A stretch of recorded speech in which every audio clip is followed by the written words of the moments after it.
અયોધ્યા રામ મંદિરના ટ્રસ્ટી કોણ એ મોટાભાગના મિત્રોને ખ્યાલ નહીં હોય. અને એ જે રામ મંદિર બન્યું છે ને એ સુપ્રીમ કોર્ટના ચુકાદાના કારણે.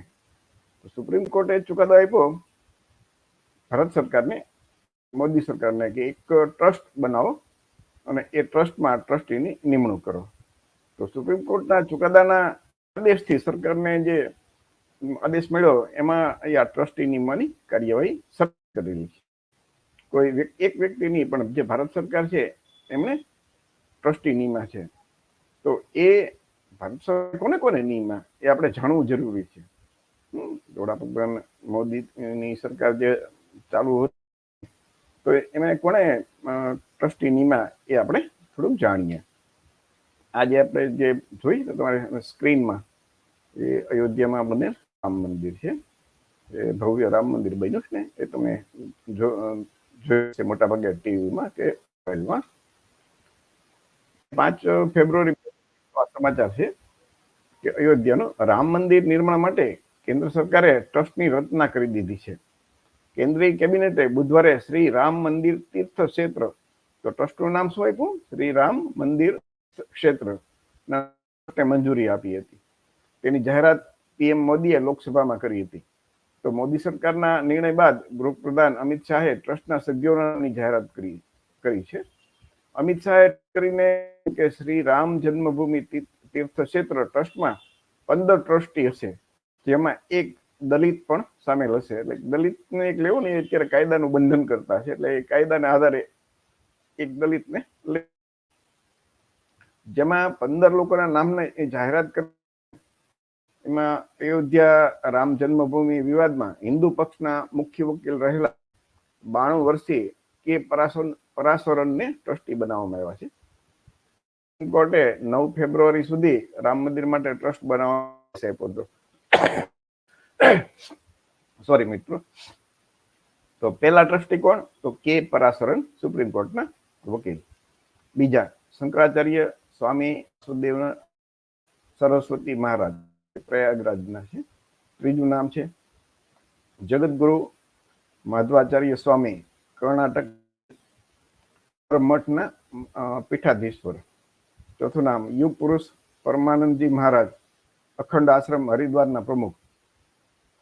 5મું નામ સ્વામી ગોવિંદ ગિરિજી મહારાજ, જે પ્રવચન પ્રવક્તા હતા એ.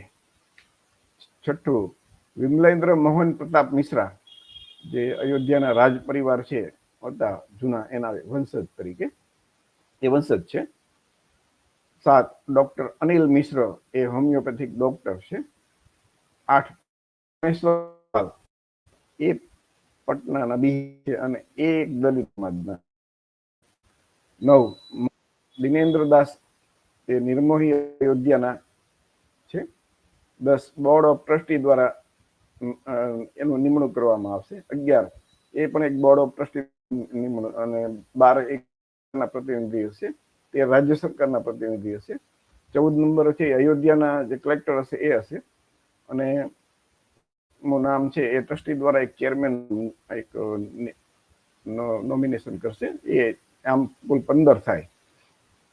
કેન્દ્રીય કેબિનેટમાં રામ મંદિર નિર્માણ માટે શ્રી ક્ષેત્રના ગઠનના પ્રસ્તાવને મંજૂરી આપવામાં આવી હતી. અને શ્રી રામ જન્મભૂમિ તીર્થ ક્ષેત્ર ટ્રસ્ટ બનાવવાનો પ્રસ્તાવ રખાયો હતો. કહ્યું કે કેબિનેટ બેઠકમાં સરકારે આ નિર્ણય કર્યો છે. અને પીએમ મોદીએ કહ્યું કે આ મુદ્દે કેન્દ્ર સરકારે સુપ્રીમ કોર્ટના આદેશ અનુસાર એક યોજના તૈયાર કરી છે. પીએમ મોદીએ કહ્યું કે કરોડો દેશવાસીઓને જેમ જ મારા હૃદયની નજીક છે. આ વિષય પર વાત કરવી એ જ મારું સૌભાગ્ય સમજુ છું. તેમણે કહ્યું શ્રી રામ જન્મભૂમિ સાથે જોડાયેલ છે. આ વિષય છે એમાં ભગવાન શ્રી રામનું ભવ્ય મંદિર સાથે જોડાયેલું. આ જે બધા ટ્રસ્ટ એમનામાંથી અમુકના જે તમારા એમના ફોટા છે તમારી સામે દેખાય છે. એ ફોટા જોઈ લીધા ને મિત્રો? તો હવે આપણે જોઈએ ને તો જે કાયદાના બંધનના કારણે એક 15માંથી દલિત છે અથવા હોય છે મોટા ભાગે. એ સિવાય બધા તમે જુઓ ને તો બ્રાહ્મણ હશે. તો અયોધ્યા રામ મંદિરના ટ્રસ્ટીમાં તમારી નજર સામે દેખાય છે. તો જો અયોધ્યા મંદિર એમાં સૌથી વધુ મર્યા હોય ને કોઈ તો ઓબીસી.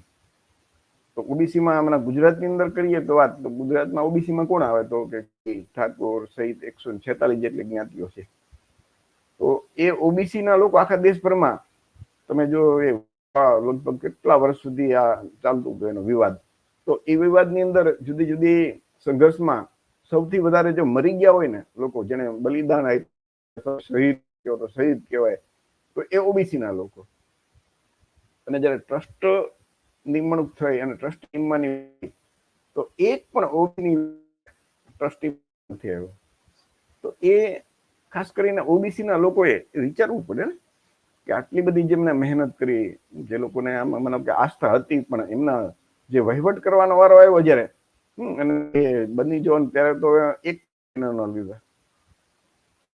આ ફક્ત માટે છે. તમે વિચાર કરજો, હું કહું એટલે માની નહીં લેતા મિત્રો, કે એક વ્યક્તિની અને માણસની એક ખાસિયત કોઈ કે ને તો કોઈ વ્યક્તિ માનશે નહીં, પરંતુ ખુદને આમાં કંઈક મારે કરવું જોઈએ તો વિચાર એ નક્કી કરવાનું છે સાચું ખોટું, અને પોતાને સમજાશે ને માનશે. મારા કહેવાથી કોઈ થોડુંક માનશે. તમારી પાસે માહિતી રજૂ કરવી એ જ મારી તો ફરજ છે. તમને વિચારવા, તમે વિચારજો. તમને એમ લાગે કે ના ના એ ફક્ત આપણે તો ઓબીસી ના લોકો ટ્રસ્ટીમાં થોડું રહેવાય, તો એ તમને એમ લાગે તો એ વિચારજો. અને એમ લાગે કે ના ના ઓબીસી ના લોકોને, ઓબીસી ની વસ્તી દેશમાં કેટલી, તો 1931 મુજબ 52 જાતિ આધારિત વસ્તી ગણતરી થઈ. એમાં હમણાં જે ગયા વર્ષે બિહાર સરકારે બિહાર રાજ્યમાં જાતિ આધારિત સર્વે કર્યો તો ઓબીસી ની વસ્તી 63%, 63. એટલા બધા મોટો જબરજસ્ત આંકડો આવ્યો. અને ગુજરાતમાં જો કદાચ ઓબીસી આધારિત સર્વે કે ગણતરી થાય તો લગભગ 65% જેવા ઓબીસી હશે ગુજરાતમાં. એટલે કે જનરલ તમે જોવો ને તો દેશની અંદર 65% જેવા ઓબીસી હશે. તો આ 65% સમૂહમાંથી એક પણ ટ્રસ્ટી નહીં, એક બાકીના બધા બ્રાહ્મણ.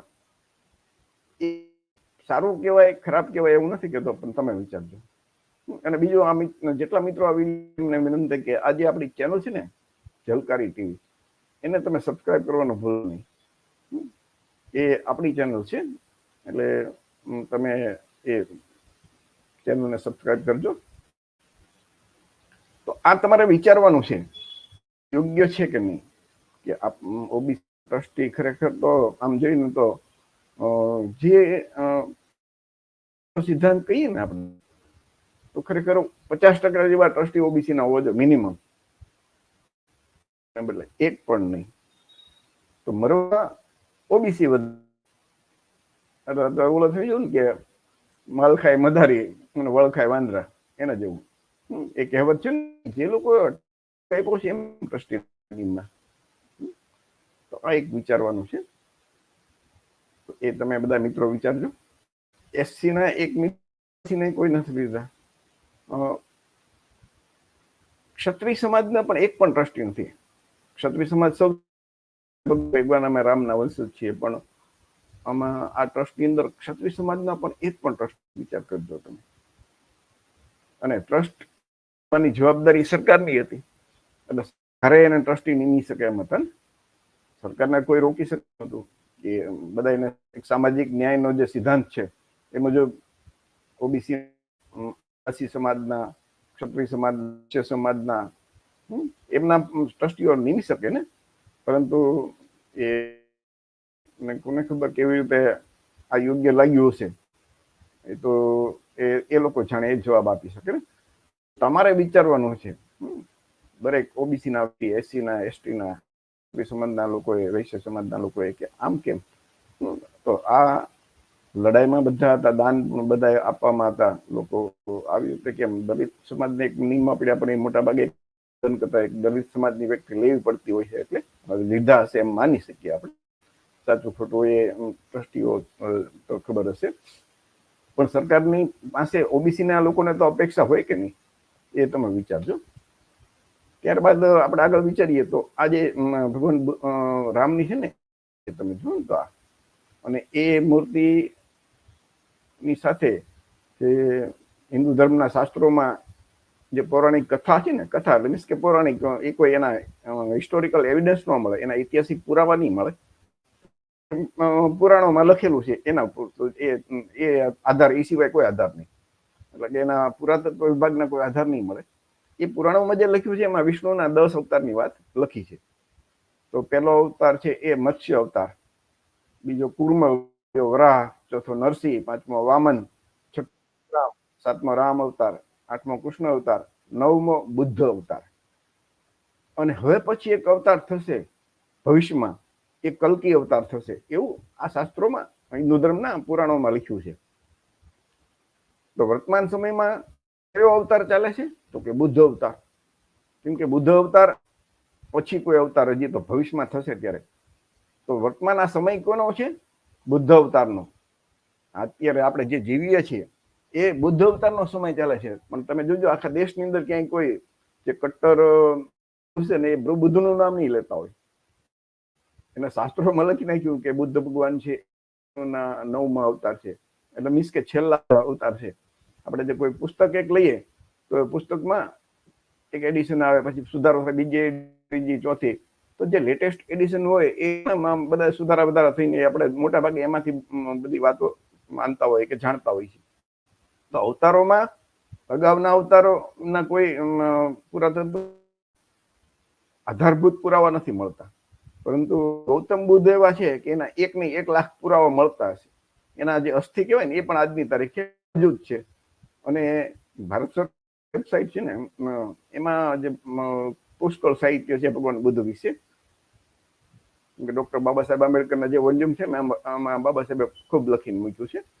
તો એ, અને એ સિવાય તમે પુરાતત્વ વિભાગમાં જૂનું જ્યાં જ્યાં ભારતમાં ખોદકામ થાય ત્યાં બુદ્ધ જ નીકળે છે ને, એ સિવાય કઈ નથી નીકળતું. એટલે એના તો એક નહીં પણ પુરાવા મળે છે. તો એ બુદ્ધ અવતારનો સમય અત્યારે ચાલી રહ્યો છે.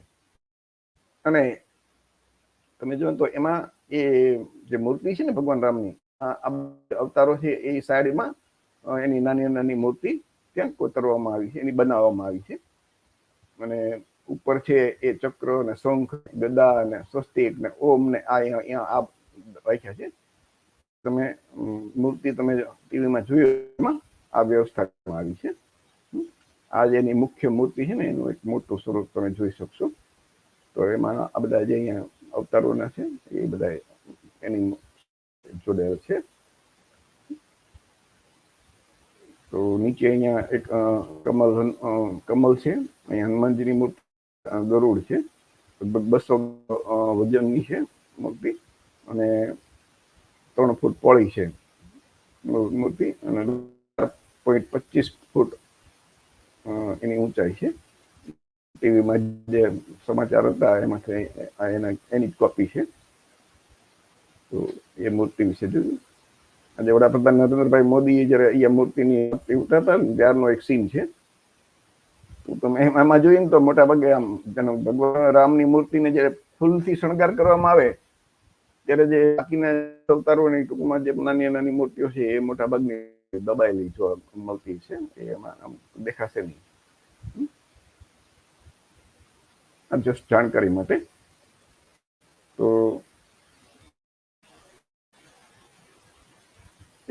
મૂર્તિ હવે આપ સૌ જાણો છો કે ભગવાન બુદ્ધની છે તો ભારતની અંદર એવું કોઈ નહીં હોય કે જે ડોક્ટર બાબા સાહેબ આંબેડકરને નહીં માનતું હોય. થી માંડીને સામાન્ય જનતા બધા ડોક્ટર બાબા સાહેબ આંબેડકરને, કેમ કે તો ભારતના ઘડવૈયા છે, ભારત રત્ન છે, વિશ્વમાં આમ એક મહામાનવ તરીકે એનું નામ છે. ભારતના તો સૌથી વિદ્વાન વ્યક્તિ તરીકે એની ગણના થાય છે. પાસે 32 ડિગ્રીઓ હતી, એટલો બધો અભ્યાસ કર્યો હતો. તો એવું કોઈ તમને જોવા નહીં મળે રાજકીય વ્યક્તિ અથવા તો સામાન્ય કોઈ જે છે એ બાબા સાહેબનો ક્યાંય વિરોધ કરે અથવા તો બાબા સાહેબને વિશે કઈ આડું વિચારી શકે. બધા માણસ કે વિદ્વાન હતા.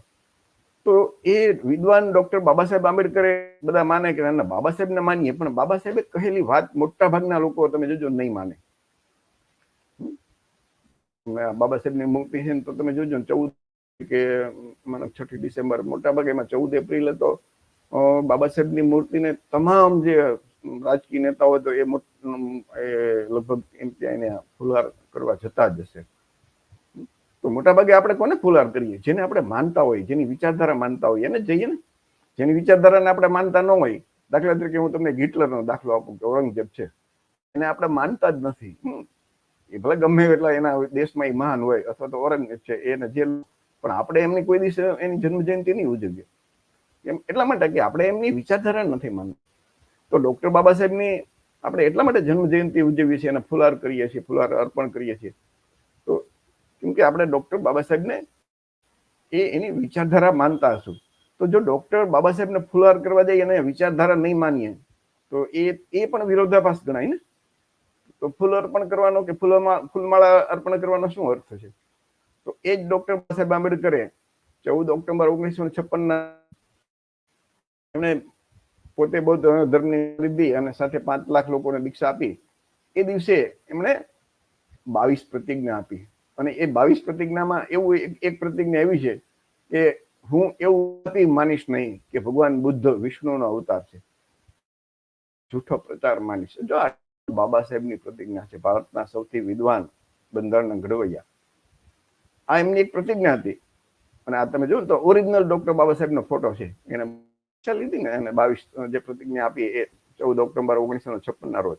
એ બ્લેક એન્ડ વ્હાઇટમાં એ સમય તો કલર હતું નહીં, તો એ કલર બ્લેક એન્ડ વ્હાઇટ નો ઓરિજિનલ ફોટો છે, જે બૌદ્ધ ભંતે દ્વારા એમને જે દીક્ષા આપવામાં આવી. અને એ દિવસે એમણે આ 22 પ્રતિજ્ઞા આપી હતી.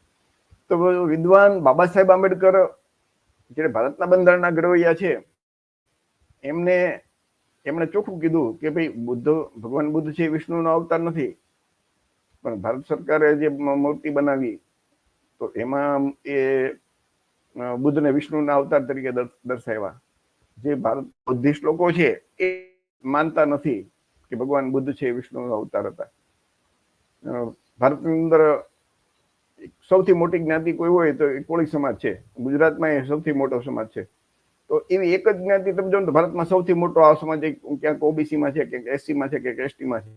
અને એ કોળી સમાજને તો ગૌતમ બુદ્ધ સાથે લોહીનો સંબંધ છે. ભગવાન બુદ્ધ એ કોળી વંશના મહામાયા હતા.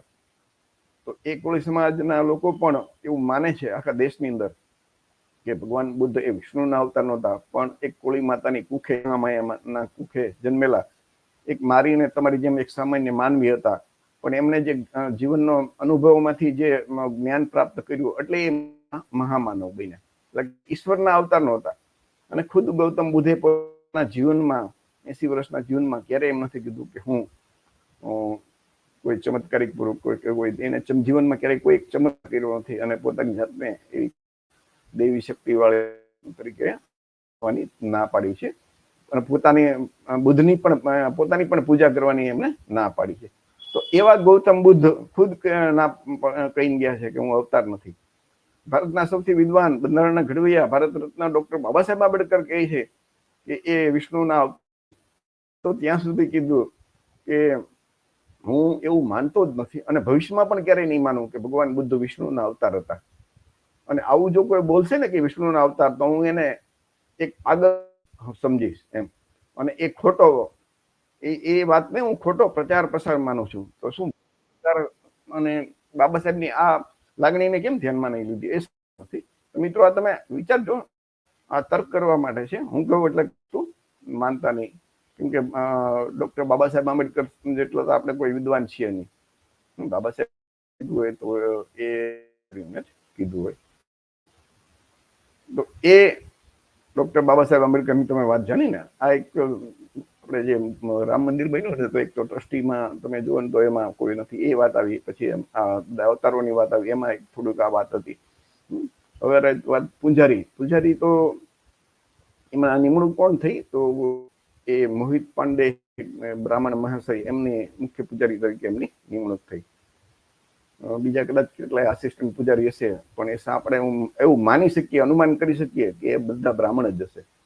ઓબીસી ના પૂજારી કેમ નહીં બનતા હોય મંદિરમાં? ટ્રસ્ટ તો સરકારે બનાવ્યું, ટ્રસ્ટી સરકારે નિયમા. તો એ સરકારનું જ્યારે કોઈ પણ, તો એમાં તો બધાની ભાગીદારી હોવી જોઈએ ને. કોઈ એક જ જાતિને કે એક જ વર્ણને શા માટે એમાં મહત્વ આપવામાં આવતું હશે એ સમજાતું નથી. દરેક મિત્રો વિચારજો તમે. હું કહું એટલું માનતા નહીં, પણ તમે તર્ક કરજો, તમને સમજાય માનજો. ફરીથી કહું છું કે કોઈ વ્યક્તિ કોઈને કહેવતી નથી માનતો. તમે ઓબીસી ના તમામ મિત્રો, એસસી ના તમામ મિત્રો, એસટી ના તમામ મિત્રો, ક્ષત્રિય અને વૈશ્ય સમાજના પણ મિત્રો તમે વિચારજો, ચિંતન કરજો કે પૂજારી તરીકે ફક્ત બ્રાહ્મણ હશે જ કેમ. તો આ એક વિચારવા જેવો સવાલ છે. વધારે વાત નહીં કરતા મિત્રો, ફરીથી કહીએ કે જે રામ મંદિર ભવ્ય છે, તો સૌથી મોટો મુદ્દો તો એ છે કે એ ટ્રસ્ટીમાં એક પણ ઓબીસી ટ્રસ્ટી કેમ નથી. મરવામાં સૌથી વધારે ઓબીસી અને ટ્રસ્ટીમાં એક પણ નહીં. તો એ કોઈ પણ સમજદાર ઓબીસી હશે ને એને તો એ હું માનું ત્યાં સુધી દુઃખ થાય, હું માનું છું એમ. કદાચ કોઈને એમ લાગતું હોય કે ના ના, મને એવો એક વિચાર એવો, એટલે આ વિડીયો બનાવી જોજો, વિચારજો અને ચિંતન કરજો, અને યોગ્ય લાગે ને તો માનજો મિત્રો. એ ફક્ત આપણે માટે બનાવ્યો છે. દરેક વ્યક્તિમાં વૈજ્ઞાનિક અભિગમ વિકાસ થાય, ભારતની બંધારણ કલમ 51 મુજબ એના માટે બનાવ્યો છે. અને બંધારણમાં કલમ 19 મુજબ જે વાણી સ્વતંત્રતાનો દરેક વ્યક્તિનો હક છે, તો એ અનુલક્ષીને આપણે આપણી એક વાત રજૂ કરીએ છીએ. સત્ય કે ખોટું કે સાચું એ તો તમે નક્કી કરજો. સારું કે ખરાબ એ પણ તમે નક્કી કરજો. વિચારી શકે શું, અથવા તો એ પણ તમે ખુદ નિર્ણય લેજો. પરંતુ એક માહિતી તમારી સામે આવી ને, આવી માહિતી મોટા ભાગે જનરલી તમને જે મેઇન મીડિયા એમાં નહીં જોવા મળતું હોય. તો ફરીથી દરેક મિત્રો, જેટલા મિત્રો જોઈએ ને, કે આપણી જે આ ચેનલ છે ને ઝલકારી ટીવી, એને સબસ્ક્રાઇબ કરવાનું ભૂલતા નહીં. જે પણ મિત્રો આ વિડીયો જુએ એમને વિનંતી કે તમારા બધા મિત્રો, કુટુંબ અને આપણે વિડીયો છે, તમારા અનુકૂળતાના સમયે તમે આ વિડીયો જોઈ શકશો. બધા મિત્રોને આવતા દિવસોમાં ખૂબ ખુશી અને શાંતિ મળે એવી શુભેચ્છા. જય ભીમ, જય સંવિધાન.